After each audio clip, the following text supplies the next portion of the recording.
Praise lord. జకబెత్ royal అనే ఛానల్ని subscribe చేయండి, లైక్ చేయండి, షేర్ చేయండి. దేవుని వాక్యము ఎఫెసీ పత్రిక 3వ అధ్యాయము 20-21.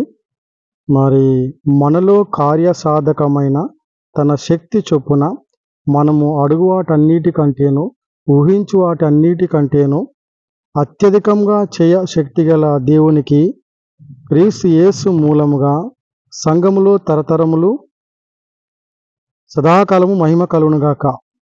కాబట్టి అపోస్తలుడైన పౌలు ఎఫెసీ సంఘంతో చెప్తున్న మాట ఏంటంటే, మరి అడుగు వాటి కంటే ఊహించు వాటి కంటే అత్యధికము చేసే శక్తి గల దేవుడు.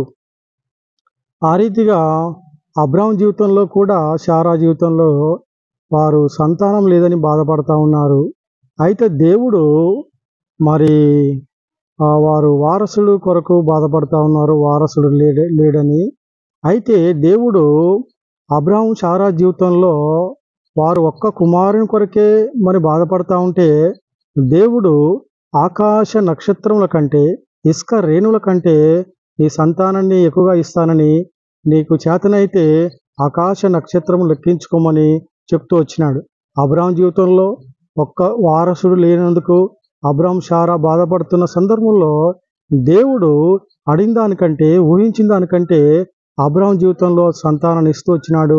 ఆకాశ నక్షత్రముల కంటే ఎక్కువగాను, ఇసుక రేణుల కంటే ఎక్కువగాను ఆ రీతిగా సంతానాన్ని ఇస్తూ వచ్చినాడు. అదే రీతిగా హన్నా జీవితంలో ఆమె దేవుని యొక్క కుమారుని అడిగితే దేవుడు ఆమెకి సమూయేలుని ఇస్తూ వచ్చినాడు. అంతేకాకుండా మరి దేవుడు ఆమెకు కృప చూపి మరి యొక్క 3 కుమారులు, మరి 2 కుమార్తెలను, 5గురిని ఇస్తూ వచ్చినాడు. ఆమె దేవుని ఒక్క కుమారుని అడిగితే ఇంకా ఒక్క కుమారుడితో పాటు ఇంకా 5 దీవెన ఇస్తూ వచ్చినాడు. ఆ రీతిగా మన జీవితంలో కూడా మనం అడుగు వాటి కంటే ఊహించు వాటి కంటే అత్యధికము దేవుడు చేస్తాడు. ఆత్మీయ జీవితంలో, పరిచర్య జీవితంలో, మరి ఆర్థిక జీవితంలో, మరి ఆధ్యాత్మిక జీవితంలో, ఆత్మల విషయంలో, బ్రాంచెస్ విషయంలో, మరి ఆర్థికంగా సమస్త విషయాల్లో దేవుడు అడిగివాటి కంటేను ఊహించి వాటి కంటేను అత్యధికం గల చేయ శక్తి గల దేవుడు. అబ్రాహాం జీవితంలో చేసినాడు, అంతేకాకుండా హన్నా జీవితంలో చేసినాడు. దేవుడు మన జీవితంలో కూడా చేస్తాడు.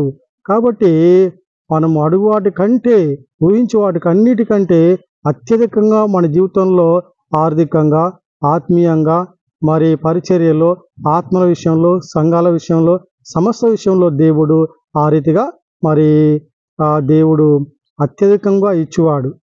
మరి అబ్రాహాంతో చెప్తూ వచ్చినాడు, నువ్వు నా సన్నిధిలో నిందారహితుడిగా మరి జీవించుము, నేను అత్యధికంగా ఆశీర్వదిస్తానని చెప్తూ వచ్చినాడు. కాబట్టి అబ్రాహాం జీవితంలో కూడా మరి దేవుని వాక్యము ఆదికాండము 17వ అధ్యాయంలో చూసినట్లయితే, మరి దేవుని యొక్క మాట చూసినట్లయితే, మరి 17వ అధ్యాయం 2వ వచనము, నాకును నీకును మధ్య నా నిబంధనను నియమించి నిన్ను అత్యధికంగా అభివృద్ధి పొందించదనని అతనితో చెప్పాను. కాబట్టి మళ్ళా 6వ వచనంలో చూసుకున్నట్లయితే, నీకు అత్యధికంగా సంతానాభివృద్ధి కలగజేసి నీలో నుండి జనములు వచ్చినట్లు నియమించుదును, రాజులు నీలో నుండి వచ్చెదరు అని దేవుడు చెప్తూ వచ్చినాడు. నేను నీకును నీ తర్వాత నీ సంతానమునకును దేవుడినై ఉండినట్లు నాకును నీకును నీ తర్వాత వారి తరములో మరి నీ సంతతికి మధ్య నా నిబంధనను మరి నిత్య నిబంధనగా స్థిరపరిచెదను. కాబట్టి దేవుడు మరి అడుగువాడి కంటే ఊహించువాడి కంటే అబ్రాహాం జీవితంలో అత్యధికంగా అభివృద్ధి చేస్తూ వచ్చినాడు.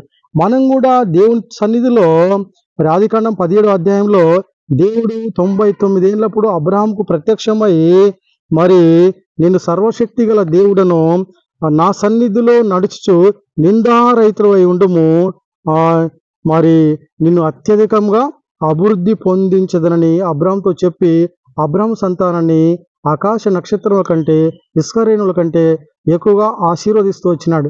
ఆ రీతిగా మన జీవితంలో మనము దేవుని సన్నిధిలో నడుచుచు నిందారహితులంగా ఉన్నప్పుడు మరి దేవుడు అబ్రాహాంకి ఇచ్చిన వాగ్దానము మన జీవితంలో కూడా దేవుడు అత్యధికంగా దీవిస్తాడు. మనం అడుగువాడి కంటేను ఊహించువాడి కంటేను అత్యధికముగా చేయ శక్తి గల దేవుడు మన దేవుడు. కాబట్టి ఈ యొక్క వాగ్దానాన్ని మనం విశ్వాసం ఉంచి మరి విశ్వాసం ద్వారా దాన్ని స్వాధీనం చేసుకున్న భద్రమై ఉన్నాం. Praise lord.